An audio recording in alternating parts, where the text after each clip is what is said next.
Lo primero, agradeceros la invitación. Uno se encuentra relativamente en su casa, en esta sala de la FES, y espero que una vez más Beatriz no me eche la bronca por pasarme en el tiempo tasado, ¿no? Que son 15 minutos. Dicho eso, dos o tres pinceladas solamente para que resituéis un poco quién está en esta parte de la mesa.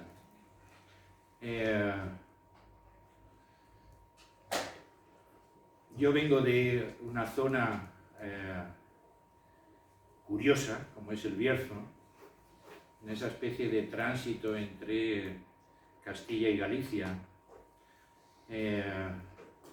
donde precisamente por una larga trayección minera tiene esa especie de curiosidad sobre el territorio, ¿no?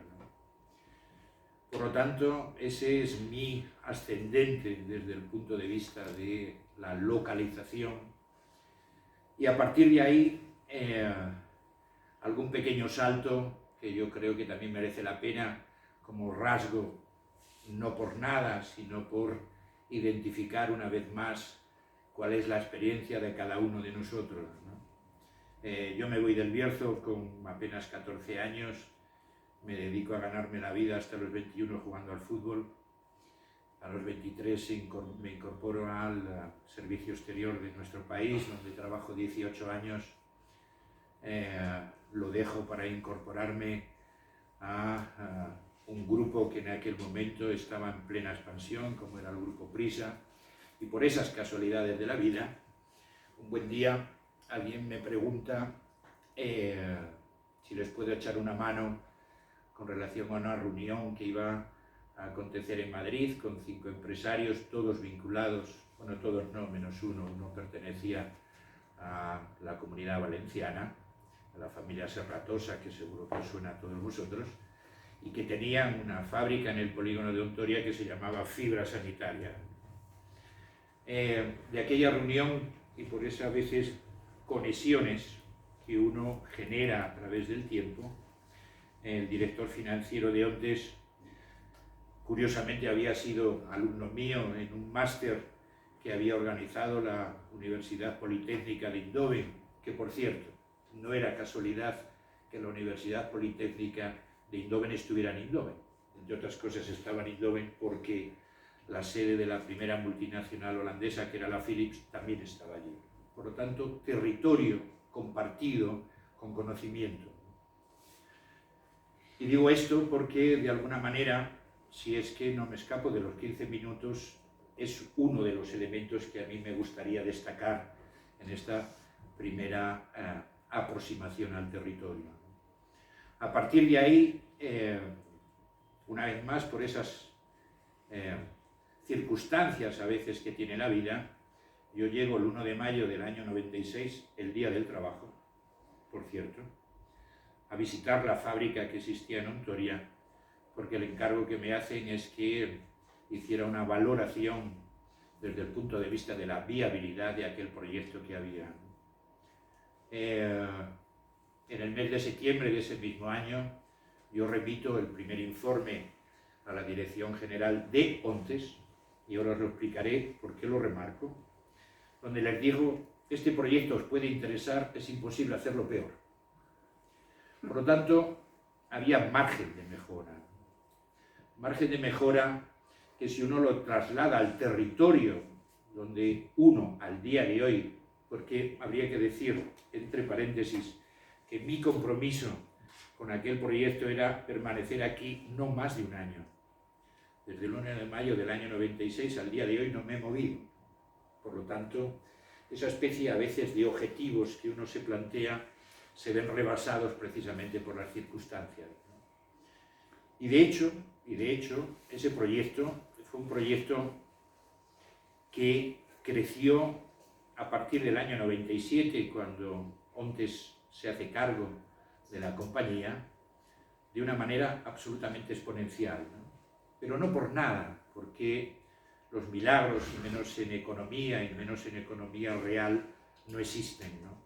Existen única y exclusivamente proyectos que pueden ser o pueden tener viabilidad en un contexto que si separado de ese contexto probablemente no funcionen, ¿no? Y de hecho, a los dueños de ese anterior proyecto, que era Fibras Sanitarias, que habían iniciado en mediados de los años 80, nunca en ningún ejercicio hasta el 1 de mayo del año 96 habían generado una peseta, porque en aquel momento estábamos con pesetas de beneficio. Por lo tanto, ¿qué es lo que cambia, no? Pues evidentemente lo que cambia son los ingredientes, ¿no? Yo puedo ser el mejor paellero del mundo, que si me dan una mala calidad en los productos, desde luego la paella no me sale. En ese sentido, a mí me parece que, circunscrito ya a la situación específica de la provincia de Segovia, y más concretamente al área metropolitana, habría que decir dos cosas. La primera, que a través del tiempo, y todavía al día de hoy, existen fallos estructurales que esta provincia no ha sabido atajar. De hecho, a mí me surgió un problema gravísimo, precisamente por el crecimiento tan rápido que estaba teniendo aquel proyecto, para poder crecer en el polígono de Ontoria. Como todos sabéis, en esta ciudad existen dos polígonos, ¿no? El polígono del Cerro de los años 60 y el polígono de Ontoria, que a través de ese organismo público dependiente del Ministerio de Fomento desarrolló el SEPES. Pero seamos medianamente claros con relación a eso. Eso no es un polígono industrial. Es decir, eso es una serie de viales que se organizan con relación a un proyecto sin base a ningún estudio y que, desde luego, si yo quiero ser competitivo y lanzo un proyecto empresarial en el mismo minuto que lo está lanzando un colega mío en Bélgica, por cierto, un territorio donde no hay terreno, no os quepa la menor duda que el lanzamiento de ese proyecto irá mucho más rápido en Bélgica que aquí. ¿Y por qué? Entre otras cosas, precisamente por esos fallos estructurales. A mí me gusta, y sobre todo en la última época, centrarme más en lo que diferentes analistas y sobre todo estudiosos de la economía identificamos, yo particularmente, como la nueva geografía económica.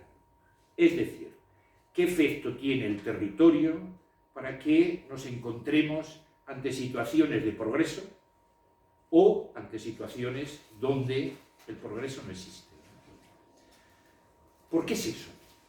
Es decir, ¿cuáles son los elementos que deberíamos de analizar para llegar a esa conclusión, ¿no? Y yo creo que el primero que deberíamos de eliminar de esta especie de imaginario general que tenemos todos, esa especie de efecto norte-sur. Es decir, todos asumimos de una manera natural que el norte es el rico y el sur es el pobre. Yo creo que no hay nadie que eso lo ponga en duda, ¿no? Bueno, pues yo particularmente os digo que eso es absolutamente artificial. ¿Y por qué es artificial? Pues por una cuestión muy sencilla, y si nos colocamos en nuestro país, lo identificaremos perfectamente. ¿Cómo es posible que en los albores de la revolución industrial se desarrolle una gran industria textil en Cataluña cuando la materia prima la teníamos en Extremadura? Es decir, las decisiones políticas tienen efectos sobre el desarrollo de los territorios. Y por lo tanto, como tienen efectos sobre el desarrollo de los territorios, nos quepa la menor duda que hoy la provincia de Segovia, situada desde el punto de vista de geolocalización, es la provincia mejor situada de este país. La pregunta es, ¿por qué no se ha desarrollado en los últimos, sin remontarnos demasiado en el tiempo, en los últimos 40 años? Nos quepa la menor duda que la explicación hay que preguntársela a la gente que tiene capacidad para tomar la decisión que modifique el resultado. Y eso, al día de hoy, como decía el profesor Fuentes Quintana, que sin lugar a dudas, a mí me parece que fue tremendamente acertado, donde decía los problemas económicos no se solucionan única y exclusivamente con problemas técnicos, sino que se solucionan con decisiones políticas. Bueno, pues que sepamos una cosa, ¿no? Y yo tengo el adelantado de hoy, que está ahí tirado. En el adelantado de hoy vienen dos noticias. La primera, el efecto que va a tener, desde el punto de vista de los presupuestos generales del Estado, la inversión en la provincia de Segovia para el ejercicio 22. ¿Sabéis cuál es esa cantidad?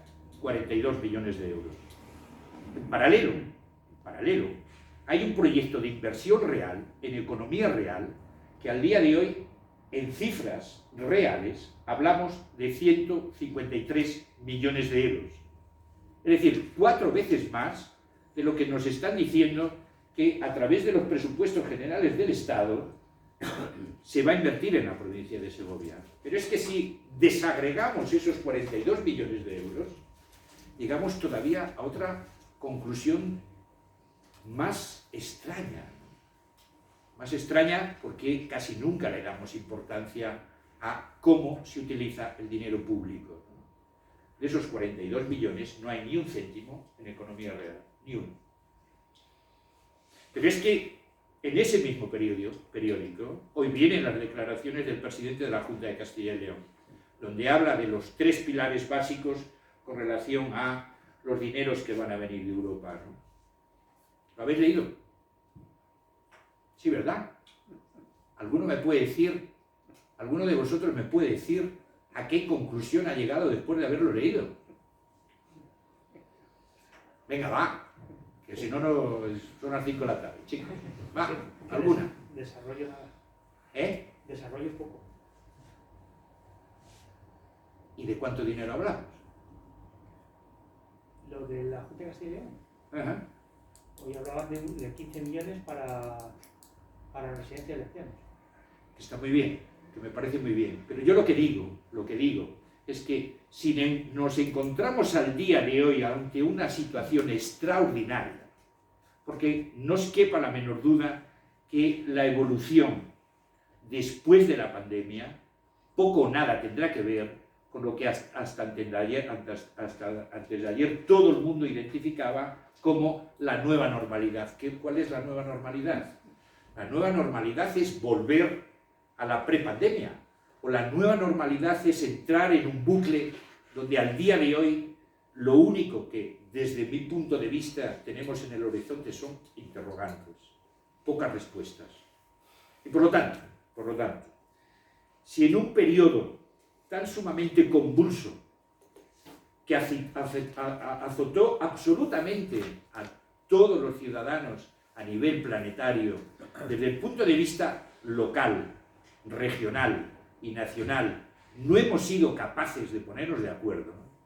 Imaginemos en la nueva situación donde al día de hoy Europa nos dice 70.000 millones en dinero que va a venir de Europa no reembolsable y otros 70.000 condicionados. Ni sabemos el condicionado, ni sabemos en qué se van a utilizar esos 70.000 millones. Lo que yo sí sé es una cosa sí sé, y es que los problemas estructurales que tiene la provincia de Segovia son los mismos que yo me encontré en el año 2000. Es decir, 21 años después, aquí no se ha movido ni una coma. Por lo tanto, está muy bien que os acerquéis a Segovia, porque probablemente es la ciudad más entrañable que yo he conocido en mi vida, ¿no? Pero ¿qué le ocurriría a Segovia si mañana apareciera Aladino y nos robara el acueducto, el alcázar y la catedral, última, por cierto, que se construye en este país? ¿Qué ocurriría?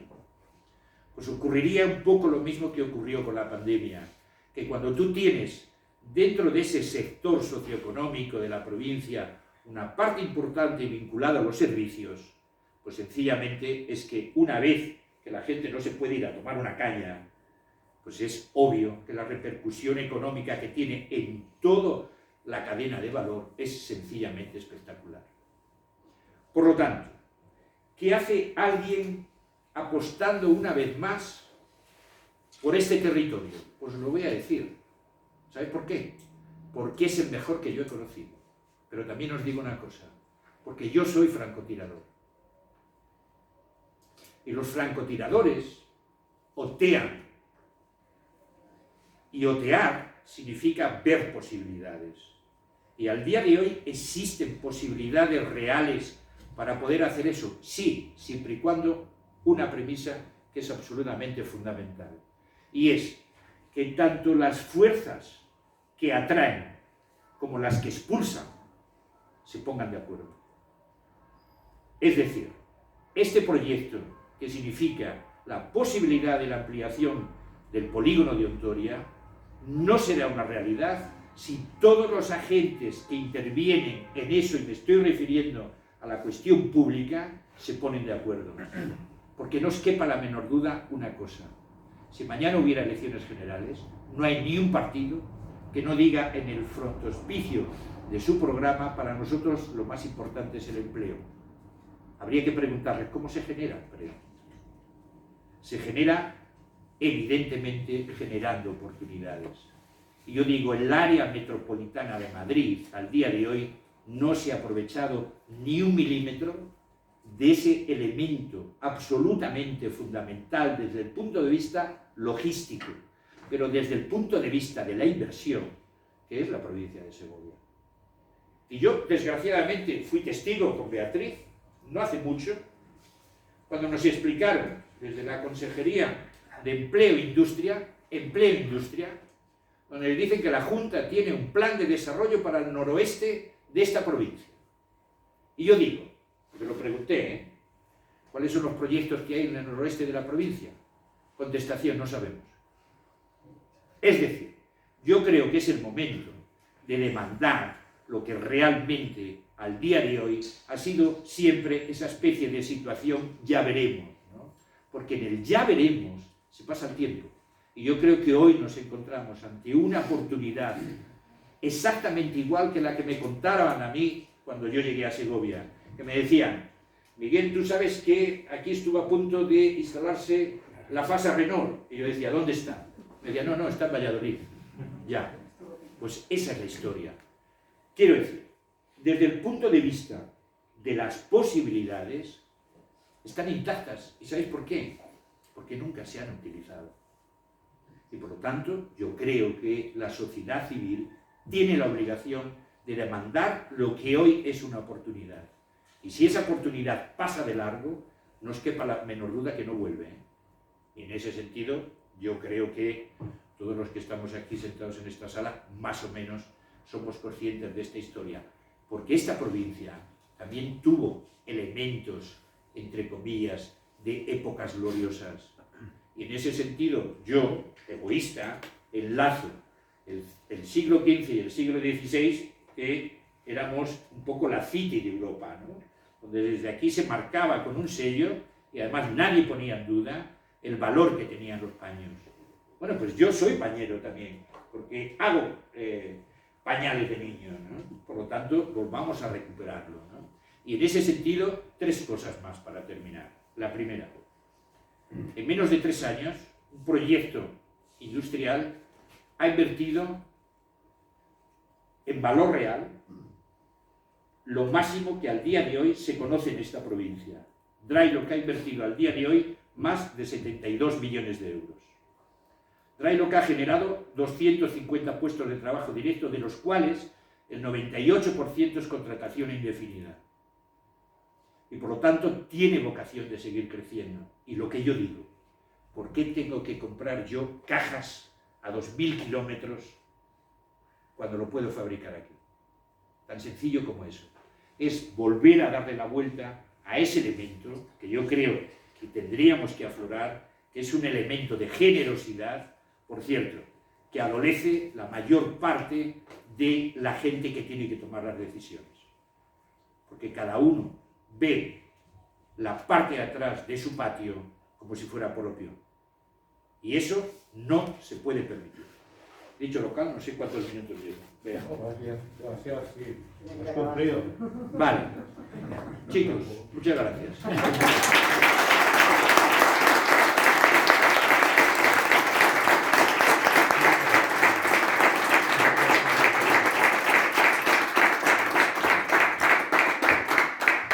Muchas gracias, Miguel Ángel. Espléndida tu exposición. Ahora pasamos a que don César Luis Gómez